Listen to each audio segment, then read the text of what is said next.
ద్రాక్షతోటలోని పనివారి ఉపమానం. ఒక వ్యాపారి ఒక ద్రాక్షతోట ఏర్పాటు చేసుకోగా, తన సిబ్బందిని పని చేయడానికి అద్దెకు తీసుకున్నాడు.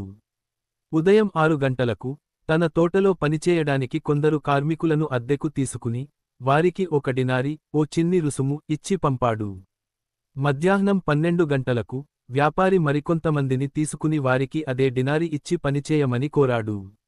మరింత తరువాత, సాయంత్రం 5 గంటలకు కూడా ఆయన కొందరు కార్మికులను తీసుకుని, మీరు ఎన్ని గంటలు పని చేసినా, నేనిచ్చే సమాన పారితోషికం అందిస్తాను, అని చెప్పాడు. సాయంత్రం అవడం వద్ద, అందరూ కార్మికులు పనిని ముగించారు. వ్యాపారి వారందరికీ ఒకేలా డినారీ ఇచ్చాడు. ప్రతి సిబ్బంద దీన్ని గమనించి, అసంతృప్తిగా కొందరు, మేము ఎక్కువ పని చేసినప్పటికీ, వారు తక్కువ పని చేసినా, వారిని కూడా అదే రుసుము ఇచ్చారు, అని అన్నారు. కాని వ్యాపారి సమాధానంగా, నేను మీతో ఒక ఒప్పందం చేశాను, మీరు దానిపై సంతృప్తిగా ఉన్నారా?